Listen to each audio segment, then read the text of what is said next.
Brand on Tour with Angelika Tauber and Katrin Hansel, the podcast where personal branding meets sports.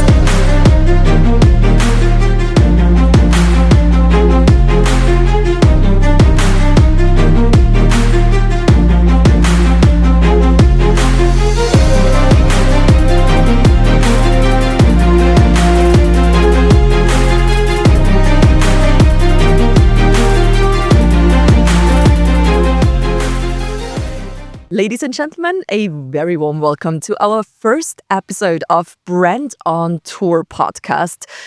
We're here right in Neusiedler See, which is in Burgenland. It's in Austria. It's a beautiful region, very nature-based actually. And yeah, as I said before, it's the very first episode. It's a branding podcast. And in the beginning, what should we talk about? First, we're going to introduce ourselves so you know who you actually be listening to. By the way, I think most Austrians will disagree that Burgenland is such a beautiful place. People say here that it's a place to go to die in. Right? No, it's beautiful. It's calm, pure nature. You have Look at this lake here. So you've got everything. But what I want to know now, who are you? What are you doing? Why are you talking about branding? Right. Okay, very well welcome from me as well. I'm super excited to be here today and record this podcast. This is the very first podcast for me. Actually, just the second episode I've ever recorded. I was once a guest on a podcast. So I'm not a pro like Katrin who records like 20, 30 episodes per month with all of her clients. Yes, but I'm going to do my best. And who am I? I am a former cancer researcher. I was working in science for over 8 years, and at some point I decided that it is not creative enough for me, so I was feeling extremely unfulfilled. And I had no plan B because all of my life was science, from my bachelor. And so I decided to just quit, jump into cold water, like I plan to do today after the recording, into the lake. And so somehow I found myself in marketing, and right now I'm working with experts, exceptional people, building their personal brands and helping them monetize their personal brands. And this has been a wild ride, and I'm looking forward to sharing more of my story with you to inspire you. If you feel you are in an unfulfilled profession, I hope I will be able to help you get out of it and build something amazing. I've got a few questions for you, but I need to make you wait a little bit. So, okay, well, now you introduce yourself. You've revealed a little bit already. Yeah, I'm doing podcasting. That's one of my income streams. What I basically do is I'm a C-level executive branding and positioning strategist, and I do executive communications. So it always starts with the personality of this one executive. It's all about how they want to be perceived and what they need to do. So how to communicate, what actions to take. And it all has to fit together to be authentic as possible. That's the main thing we are aiming at. And what we do is we set up the linguistic profile as well as we train them for public speaking situations. Doesn't matter if it's a corporate event, it's an internal event, or the target group is the public, for instance, on ZIP 2, which is one of the main news channels here in Austria. So it's all about communications and how these people are being perceived to reach their goals. Yeah. Extremely important on the C level because so many people look up to like the clients that you work with. And you talk about personality, and I can totally imagine how hard it is to express it because you have so many constraints, and it's a complete difference to the people who I work with who are CEOs of their own life. They can build the brand the way they want. They have nobody to tell them, no, you're not allowed to say this. It's really only constrained by how comfortable they feel putting themselves out there. And that's why we thought this podcast is going to be such an amazing idea, combining these two worlds, showing everyone that personal branding is personal branding, no matter on what level, whether you are a top executive in a huge corporate like the people Katrin works with, or whether you are a freshly made entrepreneur and the CEO of your own life, the people I work with, it's still the same. We all go through the same stuff. We struggle with the same issues, imposter syndrome, fear of putting yourself out there, fear of being judged. But no matter what background you're coming from, we're gonna share solutions, strategies, and inspiration, and just like the drive to just do it and build what you're passionate about. You just mentioned a difference, and one main difference between personal branding in huge corporates or as an entrepreneur, for instance, or a SME, for instance, small and medium enterprise, is stakeholder management. You've got different stakeholders, and sometimes you just can't say everything what's on your mind in a huge corporate, because the impact it may has, for instance, on the market is way too sensitive. And too big. So that's why we need to be careful. But we definitely will cover all the different things of personal branding. And I'm so excited to actually discuss our different approaches and frameworks for personal branding. Because a personal brand, there's so many people, especially when I work with the big corporates, I always notice that they feel like they can't be a brand because the big corporate is the brand.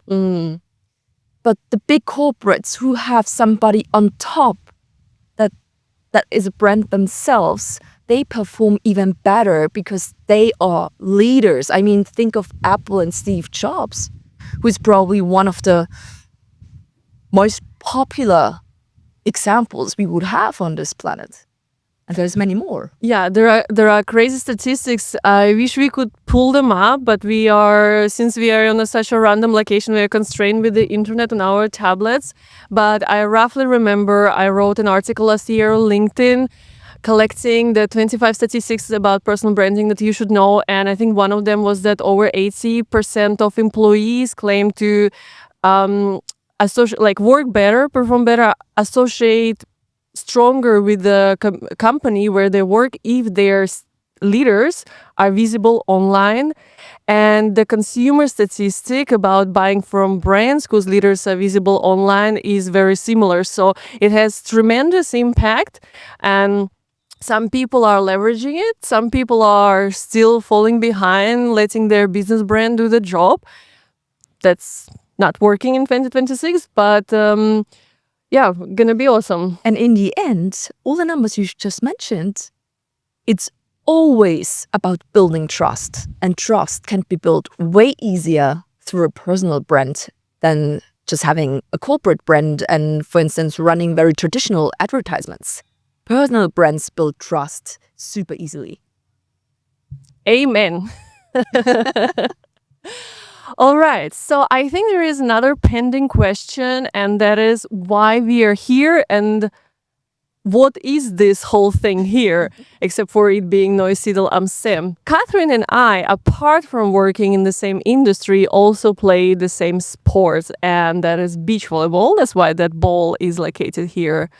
And we started completely randomly last year. And also, you might think, these two girls are probably besties for years. And so now they decided to do a podcast where they just chit-chat, like all the besties, like marketing with margaritas or like branding with margaritas, something like this. No, we know each other. Oh, technically, we have met 2017, the very first time when we played. We were playing against each other in the finals. 9 years ago. Yeah. At the Viennese Viennese Championships it was, exactly. And we lost against you in the semifinals, so you ended up winning the tournament and we ended up being third. Oh, and I thought we played the finals each other. No, it was semis. Oh, semis. Yeah. Well, we hit the first place. That's what I can remember. Yeah. Yeah. And we did not have any contact since then. Like, I even did not remember that you were there because, like, you disappeared from the beach volleyball scene. I actually felt pregnant, and that's why after the Viennese Championships, I attended the national championships, which I think we hit the 7th place, which was quite good. And after that, I felt pregnant, so yeah, that's why I disappeared from the beach volleyball court for quite a while. It's quite noisy here, you can see. They are prepping this entire venue here because people will probably be allowed to enter in roughly 20 to 30 minutes. So there's quite a lot going on. Right. Back to us. Back to us. We've met last year, August. Exactly. So I played another tournament and posted some pictures, and then Catherine texted me and said, "Why don't we make an entrepreneurs team?" And I was like, "Yes, why don't we?" And so after how many years that you weren't playing, we met up, played twice, or like trained twice, and then went to play the Viennese championship again. Which was also fun. Yeah. I was destroyed. I can move my body in game number 6. No stamina, 35 degrees, after years of no playing. But we did so well, and we lost in the game for the semis, right? Yeah. However, it was so much fun. And not only did I enjoy playing with you, I absolutely enjoyed just hanging out with you, talking about branding, talking about communications, and sharing everything in our lives, because we actually have similar struggles as entrepreneurs. So we're sharing so many things, and now we are even sharing a podcast. Absolutely. And why are we here actually? Neusiedler, coming back to Neusiedler. Neusiedler. Yeah. So the podcast is called Brand on Tour. Brand, obviously, personal branding on tour, because we are playing the Pro Tour, the beach volleyball Pro Tour tournament in Austria. And Neusiedler is the first stop of the Pro Tour. And the ironic, sad part, you say it. We did not even make it into the qualifications. Because, there's a main draw for 16 teams, although only 10 or 11 are set. And then there's a few spots for teams that can qualify over the qualification. But also the qualification is limited to a certain number. I think it was 16 teams, and we were number 17. What a piece. So sad, yeah. I hardly have any points. Yeah, exactly. Because I haven't been playing for years. So this season will definitely be hard to get even into the qualification. But we were like, doesn't matter. We want to be part of the tour. We will just attend. We will talk to nice people. Maybe we will touch the ball. Let's see. But we will definitely touch the ball. You are touching the ball right now, yeah. But nonetheless, we will be traveling to every tour, and the podcast will be a portable podcast. The podcast will literally be on the tour. We will be traveling from spot to spot, recording in beautiful locations. And this is one of the things that we also want to pass on to our listeners. Do things that are different, that are weird, that others do not expect, that people in your industry would look at you and say, this is not how it's done. And if you are onto something like this, if you found something this is not how it's done, you are on the right track, because everything has been done. There are thousands of podcasts being recorded in a studio, and they're all the same. There are millions of reels coming out every day, the talking head, expert reels, and they're all the same. Everyone can rent a professional podcast studio. So you better be creative. You better just start somewhere, and it not necessarily has to be this high-end polished content. It's more about being real and not being perfect. 100%. And you can still be professional, right? You can still have a fancy roadcaster and some Elvis microphones, and you can still deliver high-value content, but you can make it in a beautiful setting, in an interesting environment. And this is actually way more effective when you combine things in your real life, like your hobbies, things that you're passionate about, with your expertise, because this shows you as a multidimensional person. We are all multidimensional, and that's exactly what makes you interesting. If you're only just delivering facts, a person can just as well go to ChatGPT, turn on the voice function and talk to that person. Why would they talk to you? But if you manage to make it interesting, make it different, make it real, make it human, and what is more human than combining it with other parts of your life that are so interesting to everyone? And another thing, do not, brain fuck for like weeks or months. This idea was born when? 2 weeks ago, yes.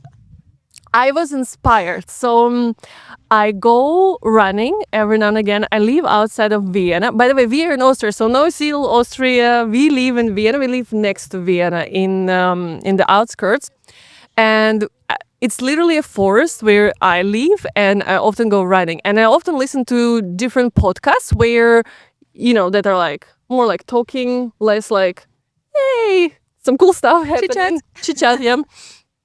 And there was this was the agency podcast, and the guest speaker there was Chad Cohn, who built an amazing media company in Australia. And he talked about how he found himself in the founder rut that many of us have been to, as entrepreneurs, building things and like grinding nonstop. And that he started running as a way to get out of that rut. And by doing that and by sharing that online, he has built an enormous community of other runners, and it just did so much to his whole brand and to his whole business. And then when listening to this, he sounded so inspired about it, and it obviously inspired me.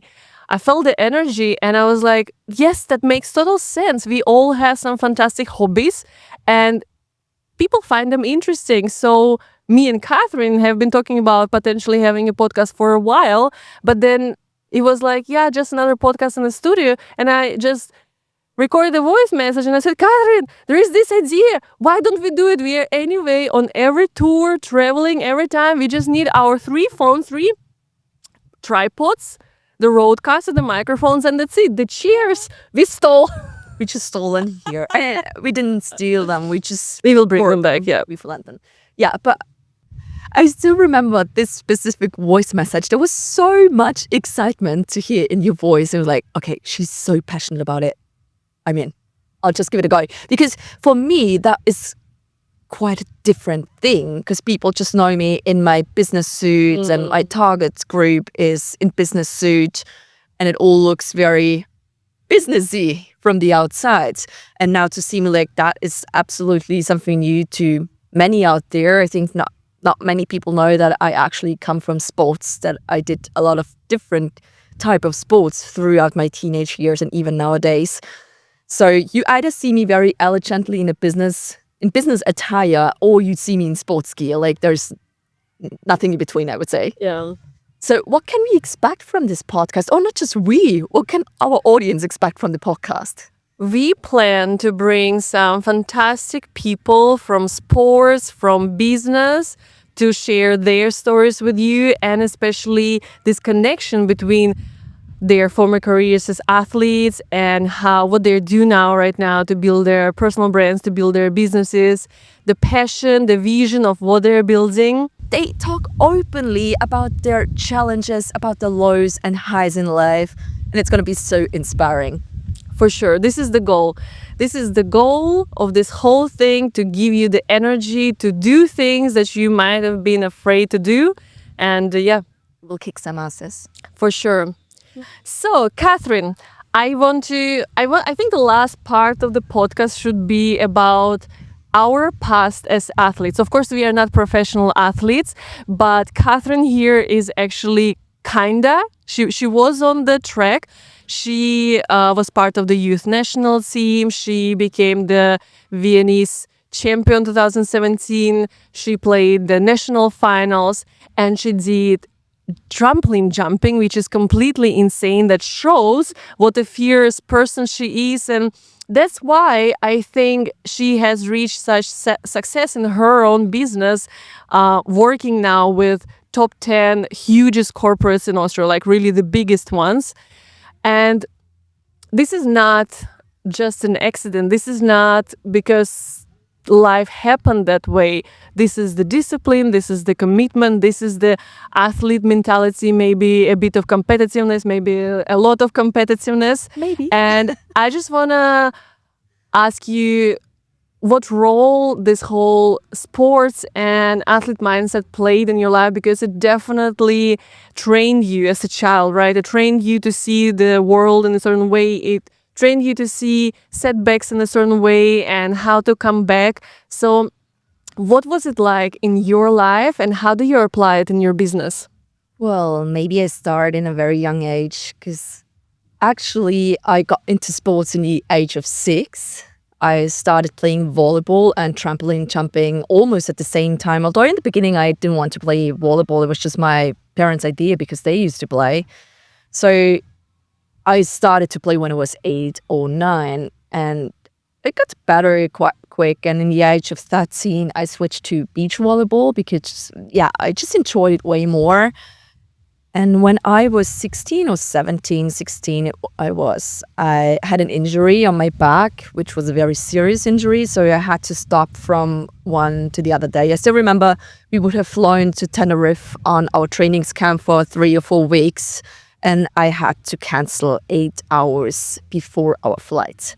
And that would have been the season where we maybe would have got a wild card for one or the other very big tournaments on the world tour. And Wow. actually, yeah, we would have got the youth wild card. Even thinking about it nowadays hurts a little bit, but on the other hand, I'm glad it happened because otherwise I would have never started the way, and it would have never taken me where I am today, where I can just combine beach volleyball or sports in general with my business. So I dropped out of beach volleyball in the age of 16. I tried to go back now and then, so that's why I actually came back on the tour in 2017. And then I concentrated on my career, so I finished school. I went to university, did 3 degrees, 3 different ones, all in management and focusing on tourism and hospitality as well as communications. I started to work. I've actually never been a full-time student because it always felt so... there was something missing. Speaking of competitiveness, right? Right, and you're an entrepreneur, you're hands-on, you have this mentality, so just listening and learning wasn't enough for you, I imagine. I always had a job on the side, which was meaningful to me. Not just a job to earn money, but a job where I could get new experience for my CV. And I started my first company in the age of 19, and the second one in the age of, can't remember, was I 23 something? And the third one a few years ago. So yeah, a couple of different companies, which I'm not part of, most of them. Like I have one company at the moment where I do personal branding for C-levels, where I do media training and help executives communicating better. Amazing. And this competitiveness or the discipline, everything that you learn during sports, do you apply? Do you feel like it gets you further than others who didn't go through that experience in their childhood? My gut feeling says no, because I'm used to it from very little on. But when reflecting and analyzing, of course, it has an impact. It has a huge impact on my life and on my entire career path. Because what I always said is it's not about the discipline only and motivation only. It's always a combination, because as an athlete, you can't be motivated every single day. We train almost every single day, sometimes twice a day. So motivation, there may be a lack of motivation on one or the other day, or at 7 a.m. going to the training van, you may be like, I don't feel like training today, had a bad night, whatever it is. And then you need discipline. So it's a combination of both. Do something where you have intrinsic motivation because you love what you do. But in the end, you also need discipline, because if there is a day where you're not motivated for whatever reason, doesn't matter, you need discipline to go through it and just keep going, even if it feels uncomfortable. 100%. And I think drive is one of those things as well. And that's what probably we saw in you. You build your business really big. Like you are the top at C-level branding right now in Austria. You know, this competitiveness and the drive to achieve the goal, to achieve what you set your mind to, has definitely have a lot to do with the past, where you had the goal to win a tournament, to win a game, to get that point, to dig that ball. Absolutely. And it's also about purpose, I would say. If you do not find your purpose, you can have a goal But if it's not matching your purpose, you're not going to reach the goal. Or you may reach it, but it will be so exhausting.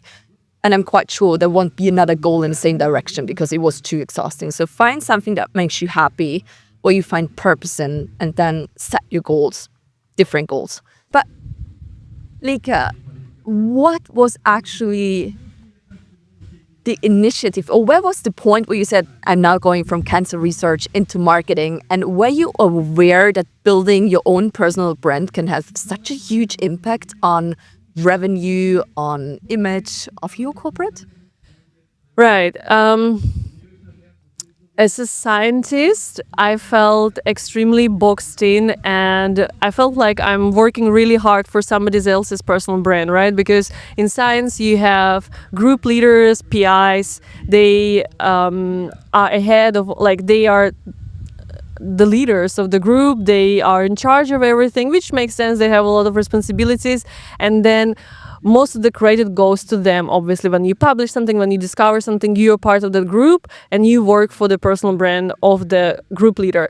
And what was always rubbing me the wrong way was that you're giving so many hours per day and you're working for somebody else's name. And I was questioning what can happen if I start working 14 hours a day for my own name. And why burnout is such a big thing in science and so many like for lawyers, doctors, for so many professions where you work so many hours, is because you work for somebody. And sometimes, like very often, it's not your purpose in life. But if you are working for your own purpose, for your own name, for your own vision, work does not feel like work. You don't count hours anymore. You can get up on a Sunday and start writing your newsletter because you enjoy sharing knowledge and because you enjoy talking about your topic. And with all of my clients, with all of my students, I always tell them that you will definitely be successful if you find something that you're so passionate about, that you can talk for hours non-stop, that you can teach every single day. I wake you up in the middle of the night and tell me about this, and you're like bum bum bum bum bum because you know it inside out. It's your heart, this is your blood, and you go for it. And I didn't have that in science. When did you start this journey, and how long did it take for you to notice, I want to do something else, and then to take the first actions until starting your own business? Was it a year, half a year, 3 years? So I'm the kind of person who doesn't wait. I like jump into cold water right away. The same thing with this podcast that was born two weeks ago, right? It's not about being perfect. That's actually the right approach. Yeah. It's just doing. There are so many people that are just talking about what they want to do but never doing, or just complaining about why they cannot do something. And I think this is all our decision. You either make a decision to do something and go for it, or you make a decision to complain and nag and never do anything and never achieve anything. So I quit science. All I had going on for me was my dog's Instagram account that I started, and was like 5,000 or so, like between 5 and 10. And I was he's like, an Insta star right now. You gotta search for him on Instagram. What's his name? Rio de Toller. Check it out. All right, but back to you. And I thought, okay, maybe I am not so bad at social media content and I could do this professionally. So somehow, by pure accident, I got a job as a marketing manager at a Liechtenstein startup that was producing CBD. So I stayed there for 6 months. Then I went to work for a startup of my husband, who also just like launched, and I said, okay, I'm gonna help you with all things marketing. And 1 year later, I started my own business because I have the drive and the will to achieve a lot. Like, I am very open about wanting to build a Europe's leading branding agency. I'm very open about, being a global keynote speaker and talking on stages with the people, who are out there right now. And I'm willing to work for it. And so I said, why wait? What do you wait for? I do not need another certificate. I do not need another university degree. I don't even have a university degree in marketing. I learned everything from the best, like from Amy Porterfield and Dane Walker and Chris Donnelly, who are the best at what they do. And I know that they will tell me the battle-tested strategies and advice that I can apply right away for myself, for my business, for my client's business. And I decided not to even go into university to get marketing degree. And I was like, okay, my PhD in cancer research will be enough. And 2 years ago I started. I'm still not there, like I can't say that I've built an empire, but I'm actively growing my brand. I'm actively growing my team. I'm learning to be a leader, which was completely new to me. And I want to talk about this in the podcast as well. You basically shape a new identity when you decide to put yourself out there. When you decide to build something huge, you need a new identity. If you were not an athlete, like I was not an athlete, I did not have the childhood, like the experiences that Catherine had, where she was taught discipline, where she was taught this drive. I didn't have that, and I had to teach it myself. So I had to outline what is the perfect person, what is the perfect Lika, what does she look like, what does she do, what are her habits every day. And I started getting up, early. I started scheduling deep sessions, scheduling when I open emails so that you're not constantly online. I started, swimming in cold water. I started doing things that others would say like, whoa, you're completely crazy. But this is the only way how you can break out of this, oh my God, that would be so cool if this was my life, but actually start building your life the way you want it. But even as a former athlete, you need to focus on it. You may have a different approach, or it's an approach you're used to, but especially we will definitely get to hear this from pro athletes or former pro athletes as Sarah or Clemens. The day you stop playing changes everything. Yeah. And you need to redefine your identity. Yeah. And that's probably one of the hardest stages in life, to create a new identity, to make sure you are being seen in the future as well, and you're being perceived as a personal brand with all its services or whatever you do afterwards. And we will make sure you get to hear everything that's required to build your brand, your personal brand, for future success. 100%. All right, we're gonna wrap it up. Thank you so much for listening. Thank you so much for watching. You might hear in the background the party music. It's getting going in here. And we are bringing in our first guest in the second episode, Sarah Monti. Or Montagnoli. Monty was actually her nickname. I cannot pronounce her surname. I'm very, very sorry. She will forgive me. We're going to have Sarah Montagnoli. She is a former beach volleyball pro athlete. She was one of the best, and she's now one of the best mentors and coaches on the market. The driving force. Super excited to see her in a bit. Thank you. See you soon. Bye.